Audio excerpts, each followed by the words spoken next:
કાવેરી જળ વિવાદ વકર્યા બાદ આખરે માની કર્ણાટક સરકાર તમિલનાડુને આપશે 12,000 ક્યુસેક પાણી। રામ મંદિર બનીને રહેશે, મોહન ભાગવતના નિવેદનથી ફરી થયો વિવાદ।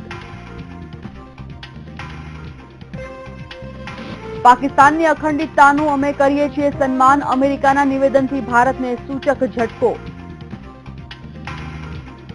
અરવિંદ કેજરીવાલનો એનસીડબલ્યુને પત્ર, મોદી સામેના જાસૂસી કેસની તપાસની માંગ। રાજકોટમાં શબ વાહિનીના રૂપિયા ન હોવાથી 11 કલાક સુધી રજડ્યો મૃતદેહ, મેયરે કહ્યું એસી કેબિનમાં બેસીને અમને ખ્યાલ ન આવે। મહેસૂલ પંચાયત અને પોલીસ વિભાગ સામે કડક કાર્યવાહી, મહેસૂલ પંચાયતના 20 કર્મચારી ફરજ મોકૂફ તો 14 પોલીસ કર્મચારી સસ્પેન્ડ। અને સુરત લઠ્ઠાકાંડના કેસમાં રેન્જ આઈજી અને ગ્રામ્ય એસપીની બદલી, ફરજમાં બેદરકારી દાખવવા બદલ કરાઈ બદલી।